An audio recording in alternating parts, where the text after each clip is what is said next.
Hey, welcome to the Follow Through. We're continuing on this 180 series at church. It's all about disciple making, right? Making disciples that make disciples that make disciples. And we have to sort of change the way we think, change the way we do things. So it's not about, the goal is not to fill a church building, right? That's not the goal. The goal is not just some information, but actually equipping people. And today we're going to talk about, it's not just about attending a service.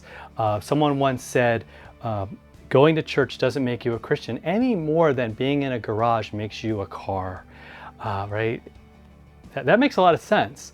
And I totally get it. And I think it's true. And I think it's what we're going to talk about today, that it's about something bigger. And yes, I really believe God calls us to get together as Christians. Sunday morning worship is an important thing. It's important for us to meet. It's important for us to gather for a lot of different reasons. And we'll kind of unpack some of those today. But the goal is not just to get more people in, but the goal is to get us together. Now, you'll hear that slogan around, better together. And I think that's true. I think we are better together. And in fact, I would go so far as to say Christianity was never meant to be this personal, even though it is personal. In other words, it does impact me.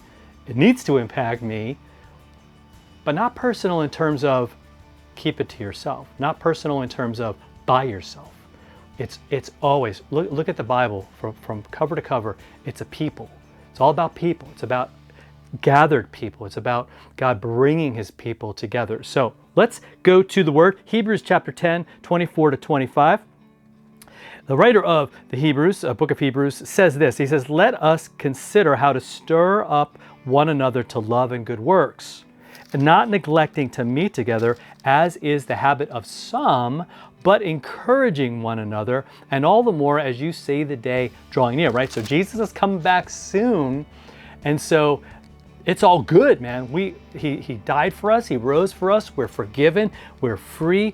We're headed to heaven, right? And we gather with folks, and we need to encourage each other because we live in a world that really wants to push us away from that and push us away from each other. My goodness, right? I'm recording this, kind of middle of September. It's going to launch right as we get into October. We're getting closer and closer to the election things that are going on, and I'm guessing, I'm just going to make a bold prediction, that in 3 weeks when you see this, the world's just going to get more and more divisive, more and more bitter, and trying to get us apart. And what the writer here is trying to say, we need to encourage each other, especially because the time is short. We know that Jesus is about, and we don't want anyone to miss his return as he comes to take us home. I don't want anyone to miss out on that. I want to encourage my fellow brothers and sisters. I want some other folks who maybe don't know, and maybe that's you, that you would know that he loves you, know that he died for you. And so what I do is we get together, but not just on Sunday morning. See, that's the thing that we got to avoid, is thinking it's just Sunday morning and that's it. What about the whole rest of the week? I think there's lots of different ways. And this is where maybe your phone can be something where we can stop railing against and maybe say, okay, maybe there's some helpful things like FaceTime. The fact that you can just without really trying, you can pick up your phone and do a little video thing with someone else. Pray with them. Maybe say, hey man, I just checked out this scripture Pastor, has sent out, and it's awesome. I want you to know about it. I'm thinking about you. What do you need? We can text, we can email, we can stop by somebody's house. We invited somebody out to coffee this week. So let's just go hang out, right? Doesn't even have to be at your house, right? Let Dunkin' Donuts or wherever you go, let them do the cleaning, let them make the coffee, let do all that, and just go, right? If you're someone who loves to have people at your house, then do it there. And what I'm saying is, don't let any of those things be a barrier. Just find what works and get together, right? Sunday morning, yeah, we get together. We get together for Bible studies. We get together to pray. We get together to worship and to sing, and we do all those things because we need each other. The Bible, again, cover to cover, is all about people.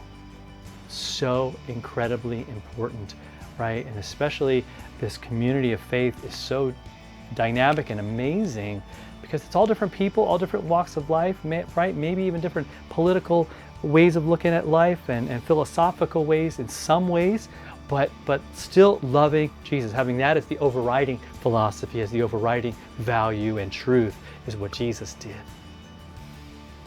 Everything else takes a backseat. How cool is that? We can show the world what it means to be together and that we are better together, all right? So you have a great rest of your day. Hit that subscribe button and share this with somebody. We'll talk to you next time for another follow through.